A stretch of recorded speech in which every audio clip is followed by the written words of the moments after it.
Yo guys, welcome back to my channel. So today's video is going to be my most anticipated movies of 2021. I know I'm about 2 movie Thursday releases too late, but this is going to be for movies coming out as of the 9th of January 2021. Yes, so that's not 2 days ago, which was a couple movies. Yeah, from now. So we'll be right back. So, we back with this. I'm not gonna talk in detail about any of these movies. I'm just gonna tell you the movie and so on. Yeah, so let me say, I originally had a list that had 40 plus and most anticipated movies of 2021 that were hitting cinemas in Australia, because that's how I rank my most anticipated movies, yes. So yeah, let's do this. How I say them is going to be in no specific order. This is just how I have them laid out on my laptop behind me. Yes. So, Free Guy, which is the Ryan Reynolds, I'd probably say action adventure comedy, which I believe is where he is playing an NPC in a game that is going to get shut down soon. Yeah, that movie sounds kind of original, but I'm keen for it anyway. I'm just a Ryan Reynolds fan anyway, so let's do this. Yes. Spider-Man 3, which Spider-Man 3 is like a weird one, because recently we've had rumours that Willem Dafoe will be back, Thomas Hayden Church will be back, Michael Keaton will be back, Jake Gyllenhaal, the OG Spider-Man with Tobey Maguire and Andrew Garfield from Amazing Spider-Man 2012 to 2014. Yes. And then Tom Holland, you would have to know he'd be back because it's his Spider-Man movie. Yeah. Seems like this movie could be the best Spider-Man movie since, like, Spider-Man 2 or Spider-Man Into the Spider-Verse, which this could be turning into. Yes. But I think, personally, if these characters are going to have, like, longer than little cameos, this movie could be too stacked. Could be repeating the same thing that Spider-Man 3 did back in 2007. Had way too many villains. But I think this will be, hopefully, completely opposite. Yes. Venom Let There Be Carnage. Honestly, I will say, I was actually a fan of the original, or the first Venom that came out in 2018, starring Tom Hardy, Michelle Williams. Yeah. So, Venom wasn't a bad movie. I do see why people didn't enjoy it though. It's just more not as action-packed, or didn't show Venom's full potential. Yeah. But with Venom 2, or Venom Let There Be Carnage, having Woody Harrelson come back as Carnage, or supposedly Cassius Clay. Yeah. So, I think that's correct. Yeah.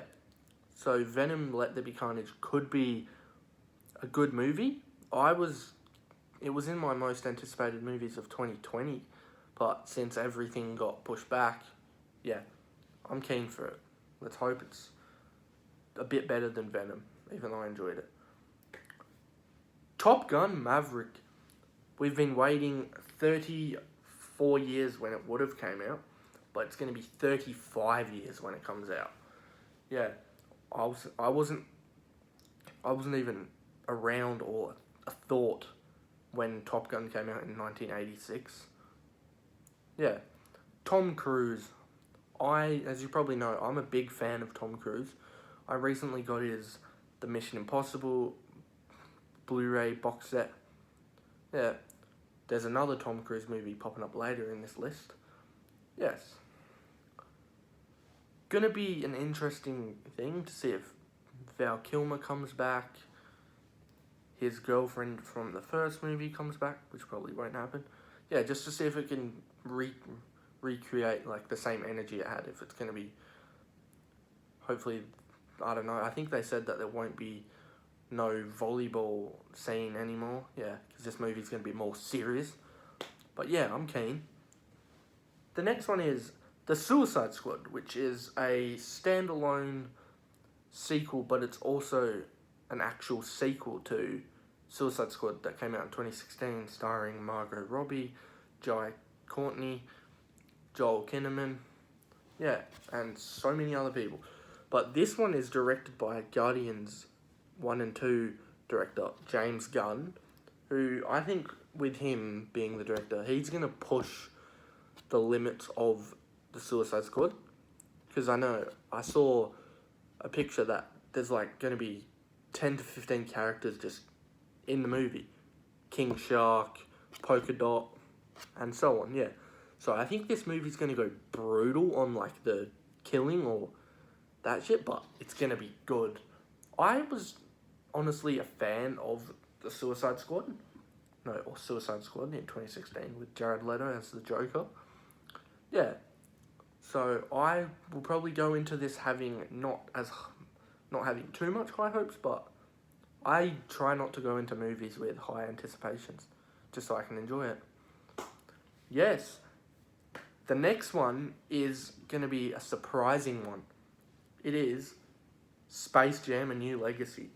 Because I don't personally think that LeBron James will be the best actor, but you could say the same thing about Michael Jordan though, as well.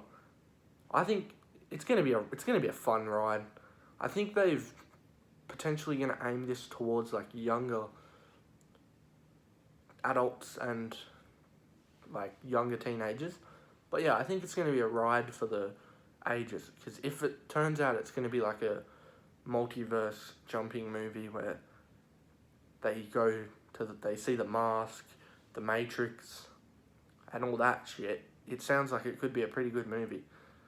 But let's hope they give some teasers or trailers out in the next couple of months, because I think it comes out maybe July in America and maybe September-ish here. Yes. LeBron could be a pretty good actor though, who knows? He was good in some of the other cameos he's had. Mission Impossible 7. Mission Impossible Fallout was like probably, I would say, was the best Mission Impossible movie so far. So it depends. Are they going to be able to keep it up to that standard? But yeah, as I said before, I am a huge Tom Cruise fan, or action movie fans, should I say, because I've got The Mummy, American Made, The Mission Impossibles, Tropic Thunder. Just spoiled he was in that. Yeah, so Mission Impossible 7, it's got all the returning cast and has a couple new members. It's going to be sick, because from the set pictures and stuff, it looks like it's going to be one of the most intense Mission Impossible movies since. I'm going to run through this quickly. Number 8 is we've got Shang-Chi and the Legend of the Ten Rings. So with this movie, we don't know much about Shang-Chi, or I don't personally. So yeah, I know there's going to be like more Bruce Lee, Kung Fu fighting instead of like the action that Avengers Endgame and stuff had. But yeah, I am keen. This is different for the MCU, but yeah, I'm keen for any MCU project in the future. I'm not one of those people who leaves after Endgame. Yes. Black Widow is the next one, which I said in my 2020 most anticipated movies that this was one of my best movies I've looked forward to for 2020, but that didn't happen. So yeah, Scarlett Johansson as Natasha Romanoff / Black Widow, and having, forgot her name, Florence Pugh in it. Yeah, could be she might take the mantle up of Black Widow. Who knows? Yes. The next one is Hitman's Bodyguard, which is going to be the sequel to Hitman's Bodyguard, starring Ryan Reynolds again, Samuel L. Jackson, Selma Hayek, and a couple more people. but I really enjoyed Hitman's Bodyguard. So yeah, I think if this one has the same formula of that movie, like Ryan Reynolds gets hired to protect someone, it could hit gold again. I just could also... I'll also say that some of these movies could be moved again. So that's why I'm making this video earlier on in January, and I might make another one middle down 2021 later. Yes. So, Fast and Furious 9 is the next one. With this movie, I've avoided trailers and I've seen a couple posters and stuff. So yeah, I'm just going to go into Fast and Furious 9 with a fresh head. Because I really enjoyed Fate of the Furious. I hope Charlize Theron comes back for 9 in, like, possibly not as big of a role, but she'll be pivotal to the story, hopefully. Yeah. Vin Diesel is another one of my favourite actors. Yeah. Recently watching the Riddick trilogy. Yeah. Ghostbusters Afterlife. With this one, I'm skeptical about this just because of the 2016 one, but I think this one is going to be completely different to that one. But I will once again say, I didn't hate the 2016 Ghostbusters female reboot. Yeah. So I think with this one, I heard they added Paul Rudd. They've brought all the original members like Bill Murray. His head's gone from my brain. Can't remember his name, sorry. Ernie Hudson and so on, yeah. And then on Sigourney Weaver, I believe, as well. Yeah, I know they haven't brought back Rick Moranis, but he's coming back for some other things. Yeah, so that could be pretty good. I'll wait and see. Eternals, which I think this is going to be another one of those MCU titles that no one kind of expects or it's going to be good, because no one knew that Guardians of the Galaxy would be a popping hit. So I think Eternals might be another one of those movies that is a financial success and they maybe build like a whole trilogy or so-and-so out of it. Yes. I know that has a lot of big actors like Angelina Jolie, Richard Madden, Kumail Nanjiani. I can never say that name correct, sorry. Yeah. Next is a possible crossover character in some of the Spider-Man movies. It is Jared Leto's Morbius. So I think with this, I think it's a R or an MA15 plus in Australia, maybe. Oh, I might be wrong. But yeah, I'm keen to see Jared Leto play another comic book-esque character.